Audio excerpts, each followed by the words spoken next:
El circuito mostrado en la figura está en estado estable antes que el interruptor abra en tiempo de igual a cero. La entrada del circuito es la fuente de tensión de 12 voltios. La salida de este circuito es la corriente en el inductor. Determina la corriente del inductor para t mayor que cero. Bien, acá el interruptor me da dos intervalos, para t menor que cero y para t mayor que cero.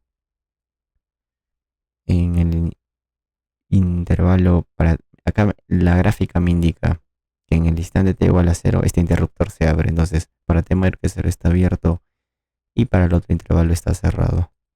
Con respecto al primer intervalo, mientras ese interruptor está cerrado, está en esta forma, está un cortocircuito. Entonces este resistor está en paralelo con el corto, se retiran ya que tiene una tensión y corriente cero, no afecta en nada.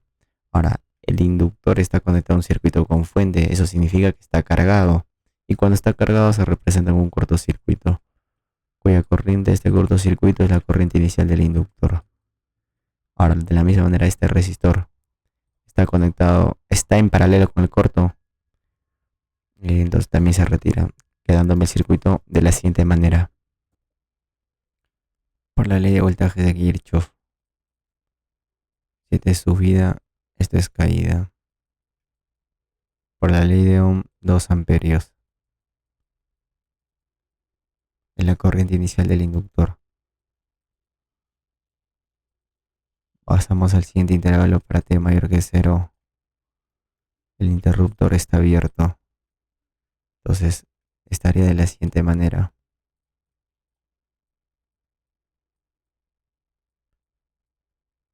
Y entonces ese resistor sí está funcionando. Por lo tanto, el circuito que me genera es el siguiente. En este caso, el inductor está conectado a un circuito con fuente. Entonces la corriente del inductor es la suma de dos corrientes, estable más transitorio. El estable es la corriente Norton y el transitorio es la función exponencial, cuyo factor es la corriente inicial menos la corriente Norton. Acá tau es la inductancia entre la resistencia Thevenin.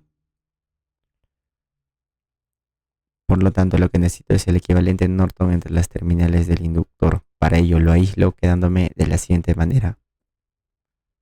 En este caso, lo primero que se tiene que determinar es la resistencia Thevenin a circuito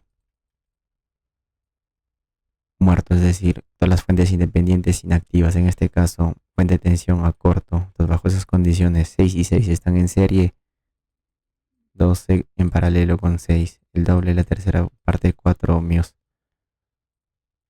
Volvemos al circuito anterior y determinamos la tensión Thevenin.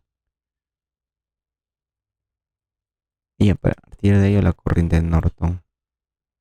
La tensión Thevenin es la resistencia 6 entre la suma de resistencias por la fuente. Tener 4 voltios. Entonces la corriente Norton por la ley de Ohm, el recíproco del resistor multiplicado por su tensión o amperio.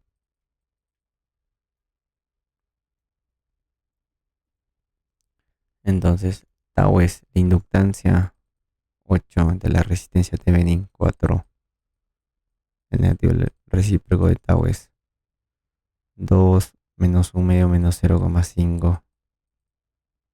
Entonces la corriente del inductor es la corriente Norton 1 más la corriente inicial más la corriente menos la corriente Norton. 2 menos 1, 1, entonces más la función exponencial menos 0,5 en qué unidades, en amperios. Entonces corroboramos con el solucionario. Efectivamente, acá me coincide.